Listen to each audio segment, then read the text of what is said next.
À haute voix, alléluia. Alléluia. Gloire à Dieu. Alléluia. Alléluia. Je prie que la vie rentre dans ton corps maintenant au nom de Jésus. Que la vie rentre dans tes affaires. Que la vie rentre dans tes activités. Que la vie rentre dans ton foyer. La vie rentre dans tes études. La vie rentre dans ton apprentissage. La vie rentre dans ton atelier. Dans le nom de Jésus. Que la vie rentre dans ton commerce. Dans le nom de Jésus. Que gagnons-nous en demeurant assidus au programme d'église? Que gagnons-nous en demeurant assidus au programme d'église? Qu'est-ce que tu gagnes? La plupart du temps, lorsque l'homme ne voit pas ce qu'il gagne dans quelque chose, il ne se prononce pas. Il ne s'engage pas. Il ne prend rien au sérieux. Beaucoup ne viennent pas en semaine parce qu'ils ne voient pas ce qu'ils gagnent. Pourquoi que là encore je peux dire que Dieu nous donne la sagesse. Aïe! Comment si le maire donne rendez-vous? Comment les gens vont se mobiliser, tout ça, la salle sera remplie. Mais Dieu donne rendez-vous. Et parce que c'est un rendez-vous permanent. C'est un rendez-vous constant. C'est un rendez-vous qui ne change pas. C'est tous les mercredis, c'est tous les vendredis, c'est tous les dimanches. C'est chaque dernier mercredi de chaque mois, au principe de suite. Donc, on a l'impression ou tendance à croire que non. Ça c'est rien. On tombe dans la religion. On tombe dans comment dirais-je, l'habitude. Et parfois, on ne fait rien à la maison. On reste sur les réseaux sociaux à divaguer à gauche, à droite. Et en ce temps-là, les gens sont déjà à l'église avec les ossements de les prières. Les prières que tu as fait là. Les gens sont là pour te donner les ossements. Mais tu as manqué le rendez-vous. Personne ne manquera le rendez-vous au nom de Jésus. Comprendre ce que je gagne pendant que je suis assidu au programme d'église m'amènera à me discipliner. Dieu n'est pas insensé. Les 12 disciples ont payé un prix. Et Pierre a rappelé ça dans Marc 10. Les versets de la fin là. Il dit voici, nous on a quitté tout, on te suit. Qu'est-ce qu'on gagne? Quel est notre sort? Jésus dit il n'a personne. Il n'est personne. Qui est laissé père, mère, frère, soeur, et qui le trouve dans ce siècle. Terre, frère, soeur, père et tout ça. Et il ajoute encore. Il dit je vous dis que quoi? Que au dernier jour là, vous les 12 là, vous serez assis sur les 12 trônes, pour juger les 12 tribus d'Israël.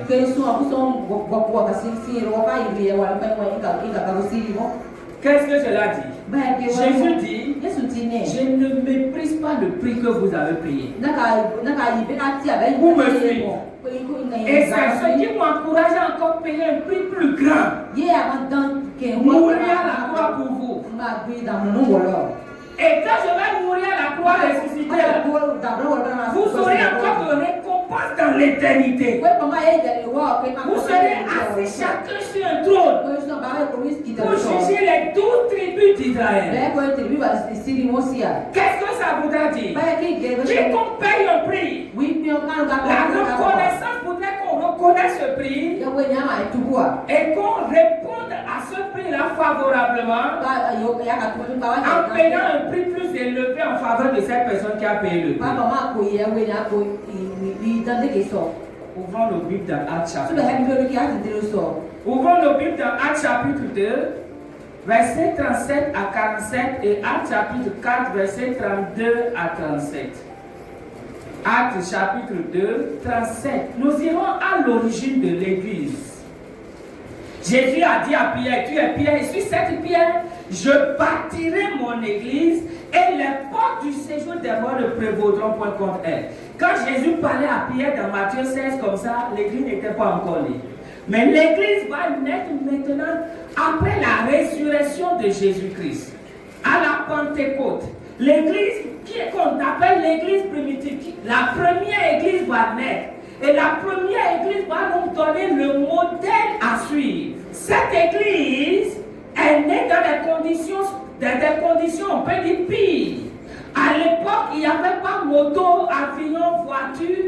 Les moyens de déplacement de l'époque sont les ânes, les ânesses et à la rigueur les chars, les chevaux. La plupart du temps, Jésus a fait 3 ans et demi de ministère là, c'est quoi? C'est la marche. Combien parmi nous ont marché ici pour venir ici ce matin? C'est dans les conditions là que cette église là est née. Il n'y a pas d'électricité, il n'y a pas d'eau.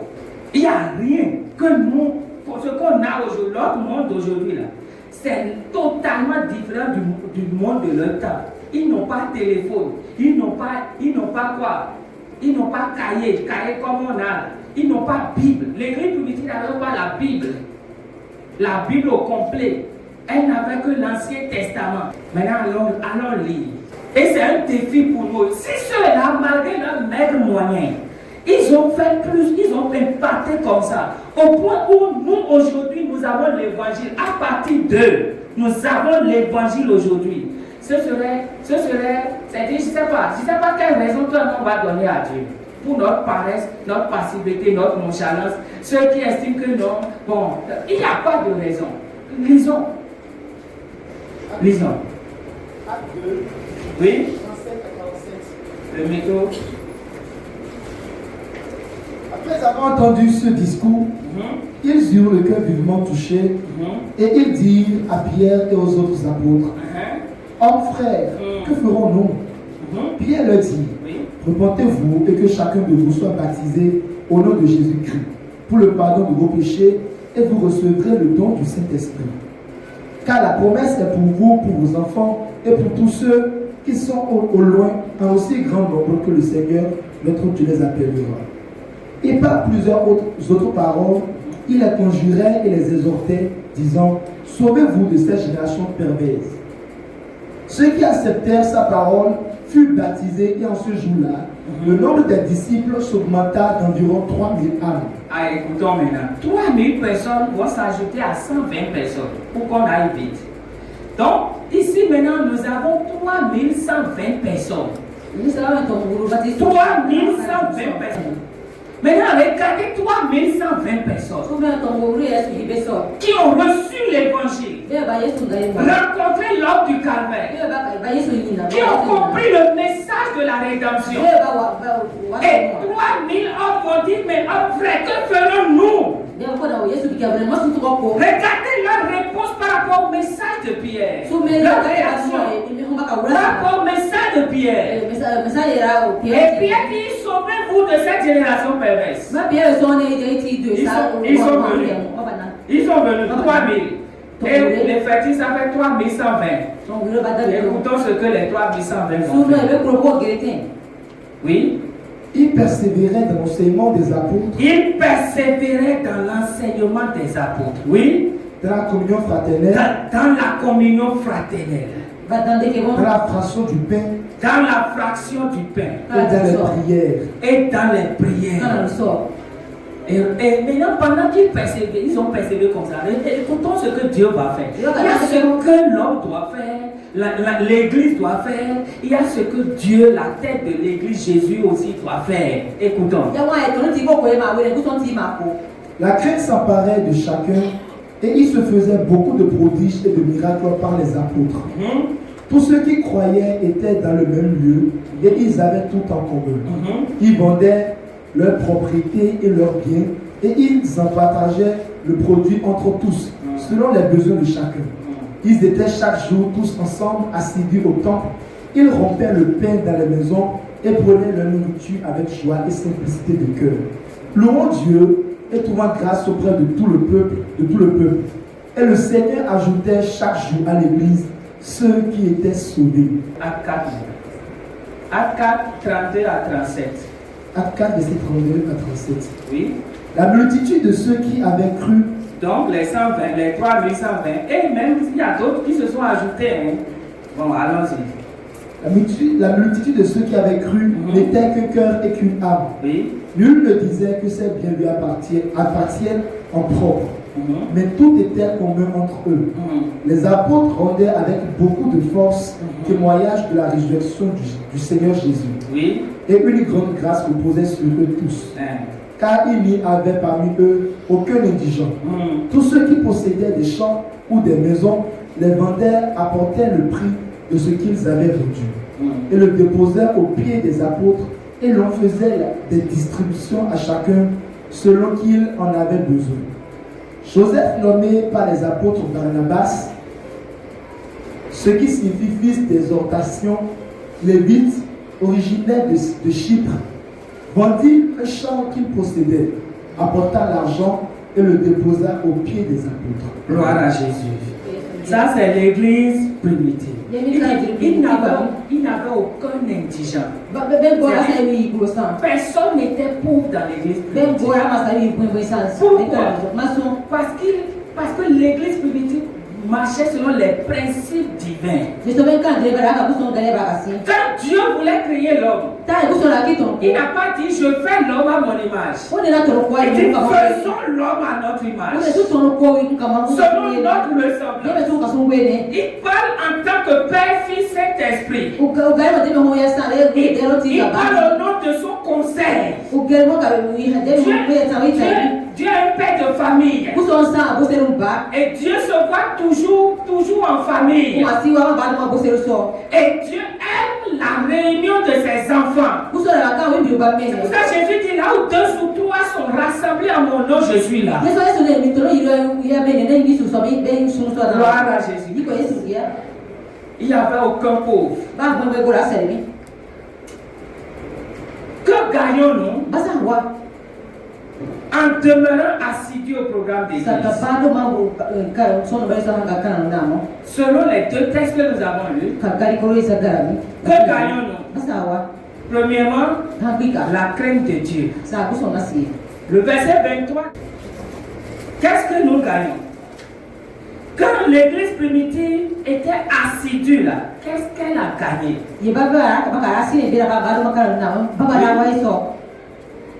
Verset 43.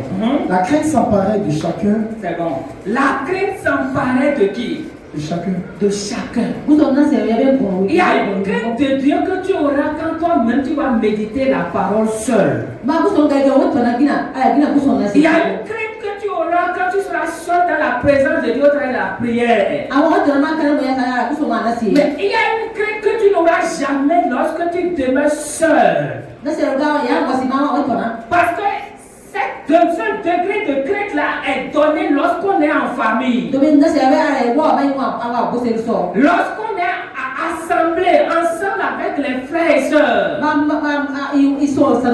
Lorsqu'on partage les expériences des frères et sœurs. De ce que Dieu a fait dans la vie des autres. Un peu comme nous avons entendu des témoignages. Ça sème en nous, ça établit en nous la crainte de Dieu. C'est pour ça dans Matthieu chapitre 11. Matthieu chapitre 11 là. Jésus a fait des reproches à certaines villes. Il a fait des reproches à Capernaum, à Bethsaïda, à ceci. Il dit si les miracles qui ont été faits chez vous avaient été faits dans Tyr et Sidon, il y a longtemps qu'ils se seraient répandus je paraphrase, en portant le sac et la cendre. Jésus dit le but des miracles, c'est amener chacun à la repentance. Et Dieu ne peut pas faire des miracles et l'objectif derrière ces miracles ne serait pas atteint. C'est vous et moi qui amène Dieu à ne pas atteindre ses objectifs au travers des miracles. Lorsque je refuse de témoigner et lorsque je ne viens pas dans la communion fraternelle, je me bloque moi-même. Ce que notre soeur nous a dit maintenant, assurément ça a amené quelqu'un à se repentir. A dit si c'est ça, je vais laisser ce monsieur-là. Si c'est ça, je vais laisser cette fille-là. C'est le but des témoignages. C'est le but des l'intervention tangible de Dieu dans nos vies. Nous amener à grandir dans sa crainte. Alléluia.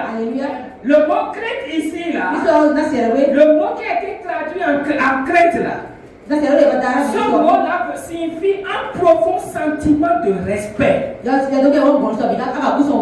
respectes pas Dieu comme il le faut parce que tu ne viens pas à la communion fraternelle. Tu ne viens pas aux enseignements. C'est pas moi qui le dis. C'est ce que nous avons lu. Il y a des gens, ils s'amusent avec leur vie. Ils s'amusent avec Dieu. C'est-à-dire que leur vie, là, quand on regarde là, c'est frustrant. Aucun respect pour Dieu. Pourquoi? Parce qu'ils ne sont pas, ils ne viennent pas aux enseignements. Ils n'écoutent pas les enseignements qu'ils doivent écouter. Ils ne viennent pas à la communion fraternelle. Frères et sœurs, quand tu es chez toi ou ailleurs, tu ne peux jamais recevoir ce que Dieu a prévu pour ces 5 ans et se réunissent.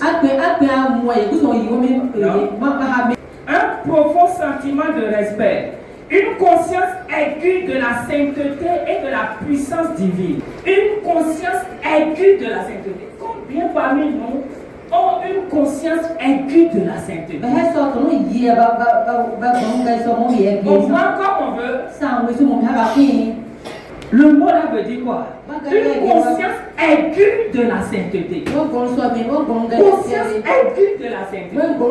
Il appelle la communion fraternelle, les enseignements, la prière d'ensemble qui produisent une conscience aiguë de la sainteté. C'est-à-dire qui arrive à un niveau de sainteté où toi-même tu es étonné, les gens parfois sont étonnés. Et ce n'est pas les efforts, hein, non? Non, simplement. Parce que ce n'est pas par les efforts qu'on avait péché, non?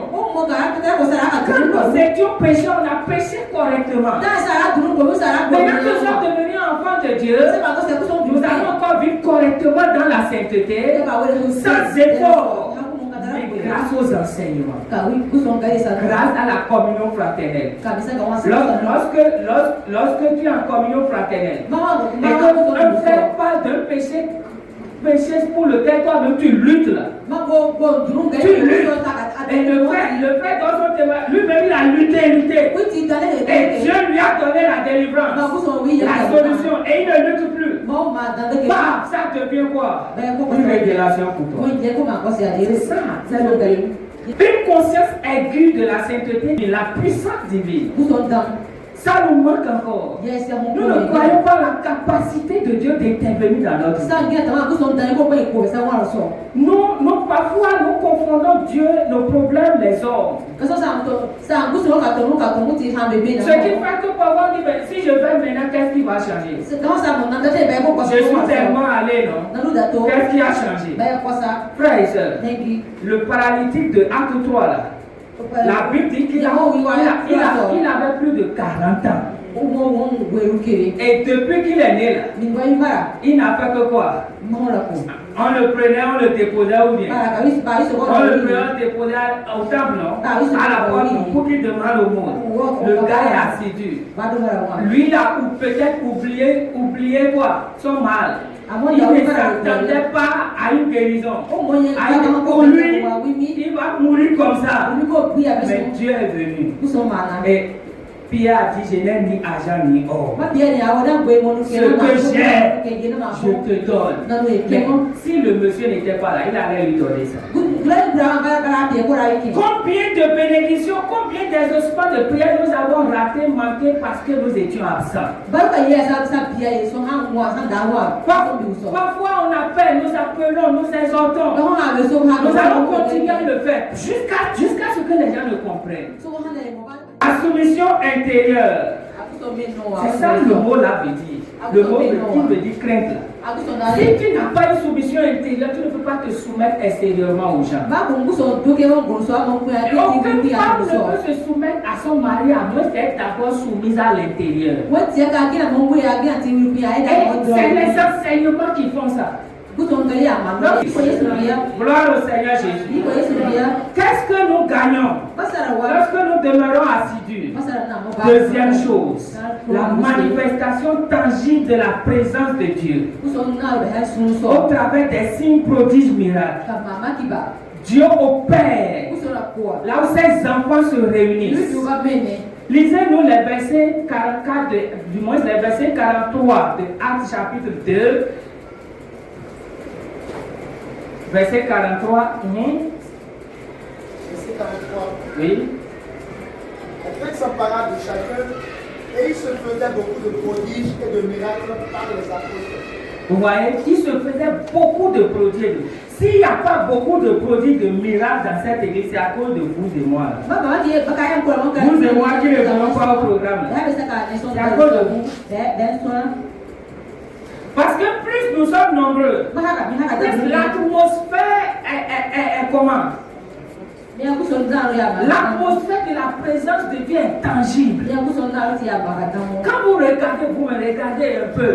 Je sais que vous regardez le YouTube, regardez les grandes églises quand il y a la fête. Regardez comment les choses se passent. Regardez les papas Christ au kilomètre, tout ça. Regardez, vous, ce n'est pas lié à eux seuls. Ce n'est pas parce que c'est vrai, ils se consacrent. Mais c'est lié aussi à l'effectif. Quand tu amènes ta foi, tu amènes ta foi, tu amènes ta foi. Regardez, nous tous qui sommes ici, nous amènons notre foi. Mettons tout ça ensemble, ça donne quoi? Parfois, même le prédicateur ne croit pas. Et c'est le peuple qui croit et le miracle se produit.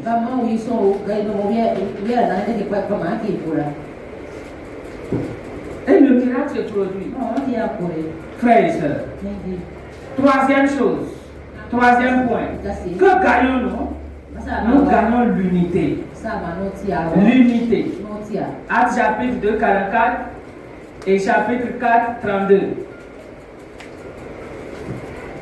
L'unité. Actes 2, 44. Tous ceux qui croyaient étaient dans le même lieu. Dans le même lieu. Et ils avaient tout en commun. Ils avaient tout en commun. C'est ça l'unité. Rassemblés dans un même lieu et avoir tout ensemble, c'est ça qui exprime et explique l'unité. Le mariage de mon frère, c'est mon mariage. Le mariage de ma soeur, c'est ça, être un. L'unité d'esprit, l'unité d'âme et l'unité de corps. Et chaque fois que vous manquez un programme, vous enfreignez à cette unité. Parce que vous n'êtes pas avec nous en esprit. Les gens, quand ils sont absents, ils peuvent dire je suis avec vous d'esprit, comme Paul l'a dit, c'est faux. Ouais, quand tu n'es pas là, ton esprit est où? C'est ce que tu fais là-bas, non? Quand Paul dit je ne suis pas à mon esprit là-bas, c'est parce que Paul pense à l'église. C'est parce que Paul se concentre sur l'église. Parce que tu ne te concentres pas sur ce que nous faisons ici. Tu es peut-être sur tes réseaux, sur les réseaux sociaux, ou en train de parler quelque part, ou en train de manger, ou en train de dormir. Donc, ne dis pas que je suis absent, mais mon esprit est là. Donc, quand ton esprit n'est pas là, ton âme n'est pas là, ton corps n'est pas là, tu enfreins au principe de l'unité. Et Dieu ne peut pas agir. Dieu n'agit pas là où il n'y a pas d'unité. Dieu n'agit pas là où il n'y a pas d'unité. C'est pour ça que Jésus a prié pour ses disciples. Il dit, dans Jean 17, il dit quoi? Père, qu'ils soient un. Comme toi et moi, nous sommes un. C'est ça, frères et sœurs. Et on voit cette unité-là. Aussi longtemps que nous ne serons pas un, nous ne pouvons pas voir certains miracles. Nous ne pouvons pas voir certaines interventions divines. Quatrième point, la provision. La provision.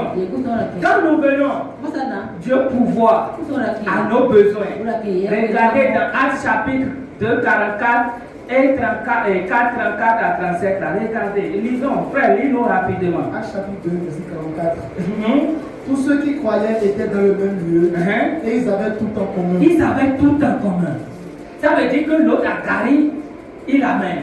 L'autre a arachide, il amène. L'autre a galette, il amène. C'est pour ça que nous parlons d'agapé souvent ici. Qui sont ceux qui ont participé à nos agapés? Levez le doigt, non? Bon, ceux qui n'ont pas participé, je vous encourage. On va faire par la gare et en période de Pâques là. On va faire. C'est ça, frère et soeur. Tu as arraché, tu amènes. Maintenant, si tu as salade, tu ne vas pas dire non. Moi, mon salade là, ou qui l'autre a amené à l'arraché, je ne peux pas gober moi ma salade. Non, tu amènes salade. L'autre amène riz créole. L'autre amène cassoulet. Et toi qui amènes cassoulet, tu risques aussi de délayer. C'est ça en fait l'unité. C'est là où tu as amené cassoulet que tu vas manger ton cassoulet. Tu amènes ton cassoulet, tu sers cassoulet là aux autres. Et tu manges pour les autres. Donc si c'est carré, l'autre a amené avec sucre. Tu mets ça et tu manges avec joie. C'est ça la pensée de Dieu. C'est ça. Tu viens avec tes problèmes. L'autre vient aussi avec ses problèmes. Chacun vient avec ses problèmes. Et ensemble, on trouve solution. Parce que ce n'est pas seulement affaire de besoins nutritionnels. Non. Lisons dans Acte 4 à partir de 34 là. Acte 4 à partir de 34. Car il n'y avait parmi eux aucun indigent. Personne n'était pauvre parmi eux. Pourquoi? Parce que les riches partageaient leurs richesses. Nos besoins sont. Il y a des besoins, il y a des prières que tu fais là. Et Dieu a déjà exaucé en mettant l'exaucement dans les mains d'un frère, d'une soeur. Et tu ne viens pas. Ou bien tu viens, tu dors. Il faut me suivre.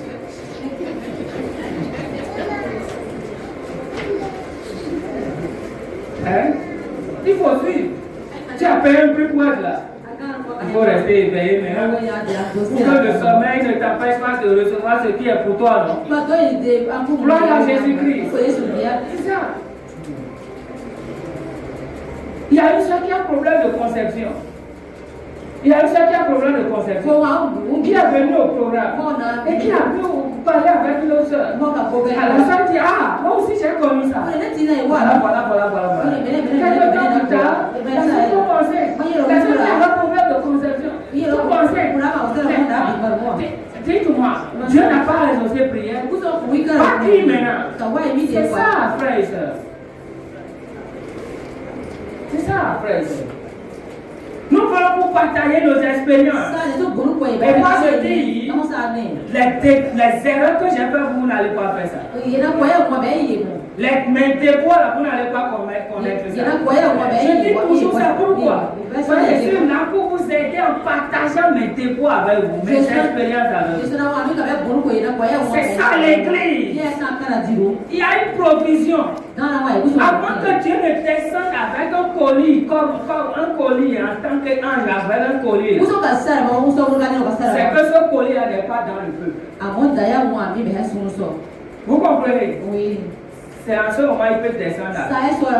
Mais aussi longtemps que ce collier est dans le peuple avec un frère et une soeur, il n'en voit pas. C'est déjà là, non? Pourquoi il va se déranger? Si nous ne comprenons pas ces principes, et chacun reste dans son coin. Chacun vit sauf qu'il peut. C'est bon? Non, pas du tout. C'est ça la provision divine. Dieu envoie sa provision. Lorsque nous sommes assidus aux enseignements, un frère est en chômage, un autre frère a entreprise. On demande, frère, est-ce que tu veux ce profil-là dans ton entreprise? Comment les employeurs de l'église ne vont pas employer les chômeurs de l'église?